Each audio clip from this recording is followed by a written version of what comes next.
This is the Just Because Buzz Special Edition Yo-Yo tutorial. During my last video on FlossTube, I had showed a window treatment that I had created using yo-yos of different sizes for a fall treatment for my home in Kentucky. And that window treatment got a lot of love in your comments and requests for a yo-yo tutorial. So that's what this episode's going to be about today. I want to do a brief history of the yo-yo and then show you a few of my completed projects, whips, and then we'll move into the tutorial. So a little bit of history dates back to around 1621 in Suffolk, England. Suffolk is northeast of London on the eastern coast of England. And the women would use bits of fabric that they had and make little Suffolk puffs, and that is what is believed to be the original yo-yo as we know it today in America. And eventually in America it caught on, and in the 1920s and 1930s it's believed that it may have been given the name yo-yo after the toy that was eventually brought over from the Philippines by the inventor. And so that's just a brief history. There's been patterns for yo-yo items even as 1970s in McCall's. I noted there was some patterns for dolls and things like that. And now there's patterns all over the internet for yo-yos and different things that you can do with them.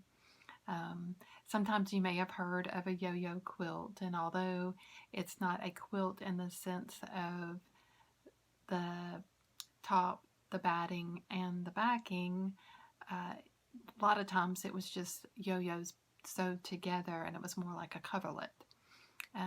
But nonetheless, they are very popular and they're very fun to make.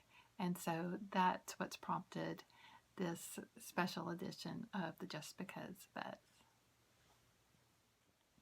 So now I'm going to show you two projects that I used the yo-yos for.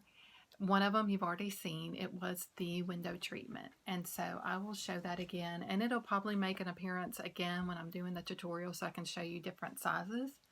But this is the window treatment. In case you didn't see my last video, this is the window treatment that I created using the yo-yos. And I'll just kind of show you the whole thing. I had a kitchen window in my Kentucky home, the home that we moved from to where I currently live, and it fit right over that during the fall time. But my current window in my kitchen is too large. So right now it's hanging over the back of a church pew that I have. So you can see there's different yo-yos here. There's a quite large, graduated down to kind of a medium size, again another size, and then another size.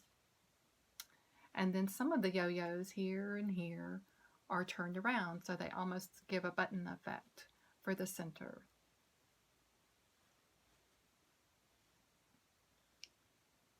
And I'll give it a little closer so you can see.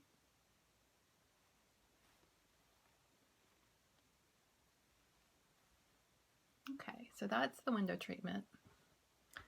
And then this is a summer wall hanging, and this is another application for a yo-yo. So it's the center of this sunflower, and then a button is put in the very center as well. So to show you the whole piece,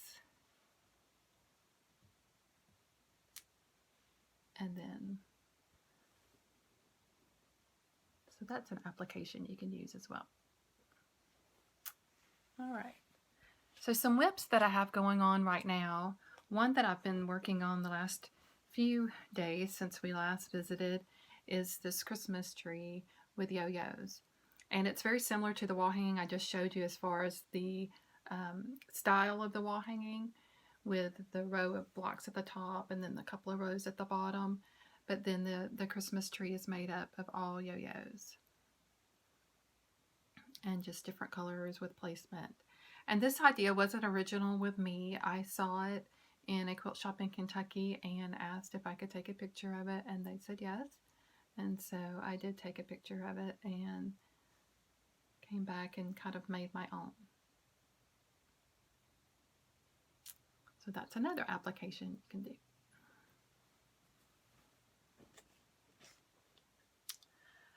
Another whip that I have is called Liberty Barn, and this is the pattern for it.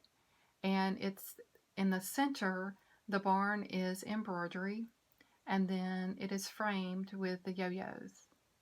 So it's kind of Americana look with the blue yo-yos around the picture, and then the row of red and white alternating stripes at the bottom. And so I'm going to try to show you a little basket of what I've got started so far. So these are all, so far, the yo-yos that I've got going and some of my fabrics. So this is a work in progress, trying to get all the yo-yos made, and then I'll have to do the embroidery as well. Okay. And then I wanted, oh, one more whip. This is another whip. This is Yo-Yo News, excuse me, Yo-Yo Rose. And I have been working on this for a long time. Actually, I've got all the yo-yos made. It's actually been sitting, just not completed. So here's some of the yo-yos, and this quilt takes 409 yo-yos, and so I have yo-yos. They're all made. So there they are. And my mom started this quilt way after me, and she's already finished. Anyway, so it was also the front cover of American Patchwork and Quilting in June 2011. So that tells you how old this whip is, because I started it soon after that. So, all right.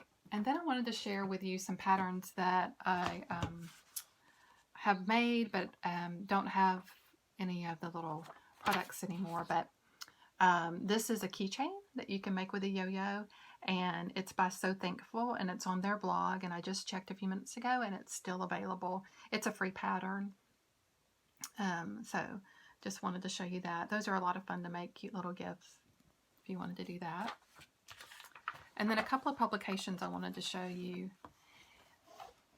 Leisure Arcs in the Spirit of Christmas book. This is book number 7. They had some primitive looking yo-yo ornaments. So you can see those graduated sizes with the buttons on a piece of burlap, it looks like. And then on the other side, the heart that's got the button hole stitch, and then a yo-yo in the center with a button. So that's another example.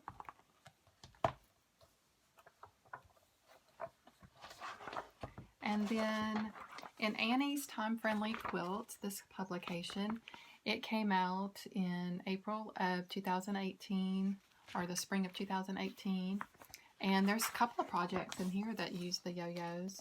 So a pin cushion, a needle mind book, and then a scissor holder. Very cute. And then these adorable pot holders that use the yo-yos. Very cute. Pot holders are also in the front. That might be a better picture for you to see. So those are some examples of what's available. I also saw on Annie's website this morning a very cute spring table runner, and it was baskets that had yo-yos, and then at the end, kind of like the Americana one that I'm making, at the end there were rows of, or at least one row of yo-yos at the end of the table runner. So very, very cute. So there's so many things you can do. So with that, I'm going to pause for a moment, get my things together, and then we'll come back and do the tutorial. So before the tutorial, I wanted to show you the different sizes of the Clover Makers. So the first size is the small blue size. It has a finished yo-yo of 3/4 of an inch about. Okay. And then the next size is the green one, and it has a finished size of about 1 1/4 inches.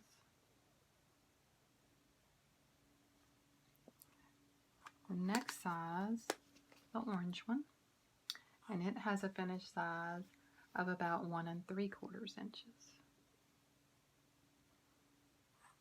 Here's one that's maybe not quite so busy. Okay. The next size is the yellow one.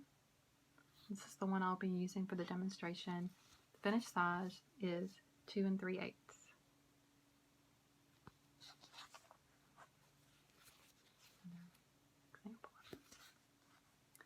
And then the next size is called the jumbo. And this is the yo-yo. It's about 3 1/2. There's one with Christmas fabrics.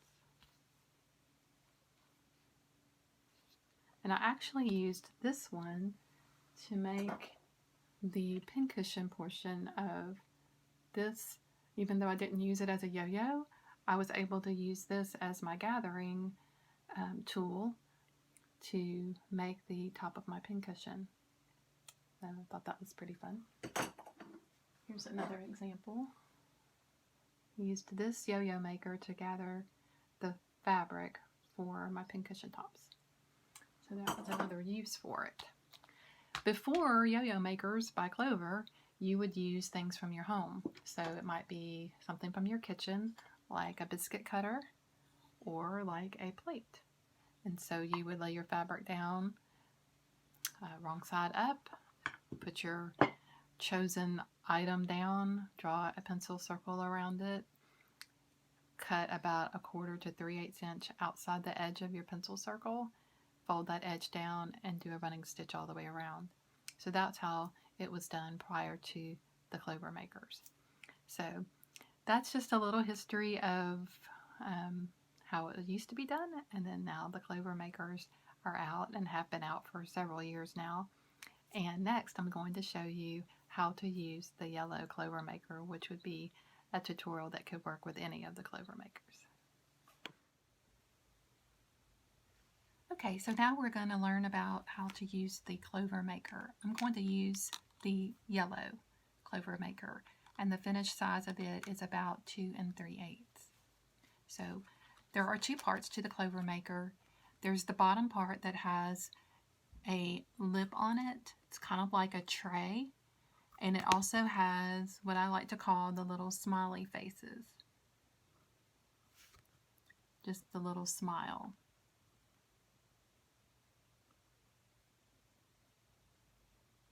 So I'm still working with this camera angle, so I hope you'll bear with me. Also, there is a little notch or a little bump on the edge of the bottom of the yo-yo maker, and every 3 smiles there will be a little bump. So that's going to be something we'll need to remember here in a moment. And then the disc part of the yo-yo maker has little notches. This is where the needle will be passing through, and then it also has these registration marks that will line up with the bump that we were talking about on the tray. With this size yo-yo maker, we are able to use a charm square if you would like to try that. It's a nice way to use a range of fabrics from the same line if you have a project in mind. And it is a little bit tight, but it does work. I've made many of this size of the yo-yo using charm squares. It's a little tight, but I'll show you how it works. So the first thing you want to do is separate your 2 pieces, and you want to have your tray bottom piece with the tray side up, like you're going to carry it like a tray. And you're going to lay your charm square with your right side down into your tray. And the best way to demonstrate this is to just set it down on my surface here. And you're going to put your fabric in, And then you're going to use these registration marks to line up with the little bumps on the side of the tray. So you're going to lay it down and you're just going to kind of peek, and you're going to lay your disc in, and it will snap in. You'll be able to hear a little snap, and you can snap it all the way around, and then now you have your fabric in there. And you'll notice that the corners are sticking up, and we're going to trim those, but all the way around the edge where there's a little bit of fabric, it's about 1/4 inch, a little bit less, but as long as you have enough to cover the holes, you will have plenty of fabric to make the yo-yo out of a charm square. So first we're going to trim these corners off.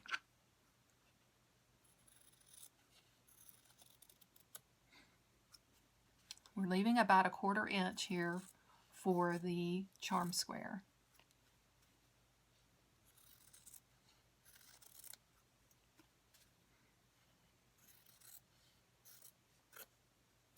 And I'm going to be using a thread that is contrasting with what I'm actually making. Normally with your yo-yo, you'd want to get a thread that was matching so that it wouldn't show, but so that you can see in demonstration purposes, I'm using a red thread with this green fabric. The thread is already knotted, and it's probably about 18 inches long. So with the disc in your hand, you're going to have the back side, the tray side, facing you. And there's going to be a bump at the top. So as you're holding your disc, you want one of the bumps at the top. So with the camera difference, I'm going to be stitching to my left. It's going to be your right. But when you're stitching this, if you're right-handed at home, it's going to be to your left that you will start. So just keep that in mind as you're watching this. The first thing you want to do is take your index finger and hold the back fabric down. So you can see how I'm kind of just holding that fabric down. And I'm going to come from the back with my needle, and I'm going to come up from the back, and it's going to come up in this side of the smile, just to the left of that bump. And you're going to pull that through. And then on the other side of the smile, you're going to go down. And this creates your running stitch. So again, you're holding your fabric down with your index finger in the back. And then you're going to put your needle straight down through the smile on the other side. The same smile you just came up in. Now we're going to go to the next smile. You're going to do the same thing. You're going to come up from the back, and then you're going to go down.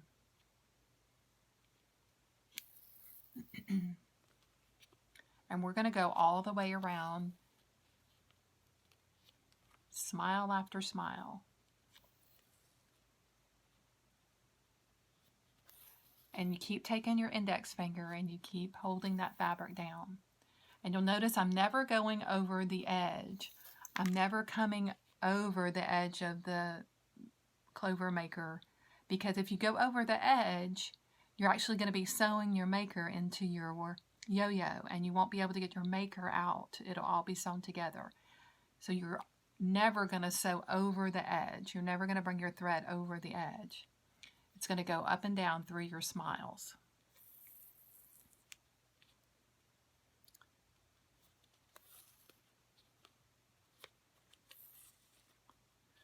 And you're just going to keep working your way around. You're creating the running stitch. The smiles are perfectly spaced apart, so your running stitch will be nice and even.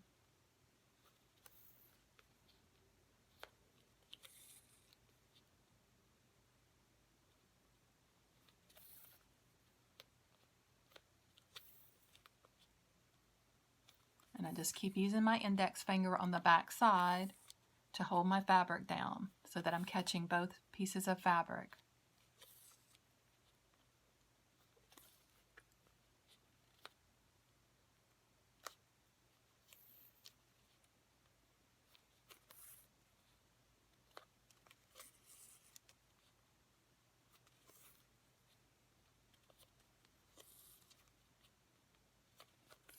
Just keep going along. And we're almost back to where we started.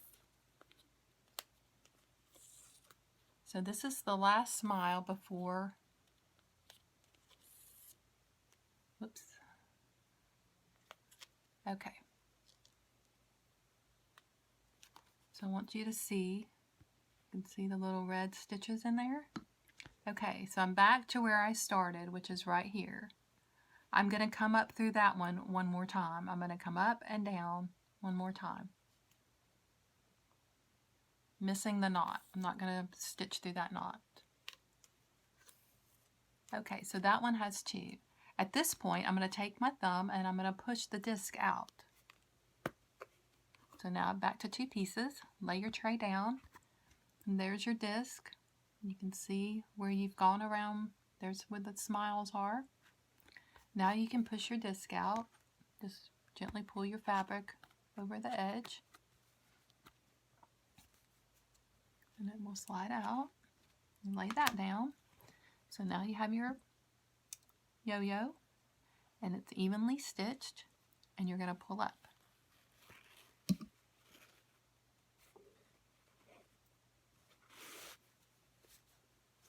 As you pull up, you can start working your little gathers.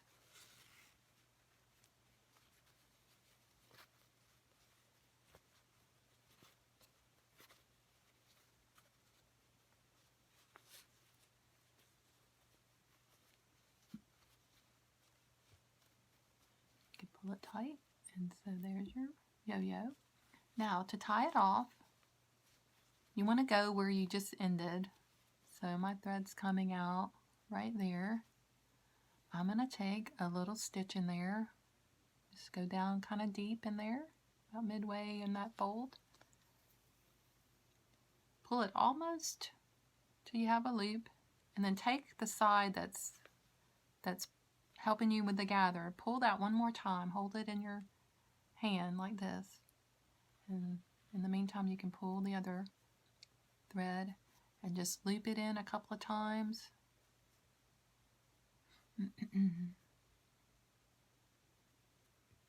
Make sure that's pulled tight, and then just pull your knot. Okay.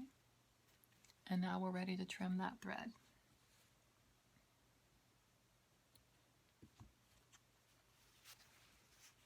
And there's your yo-yo.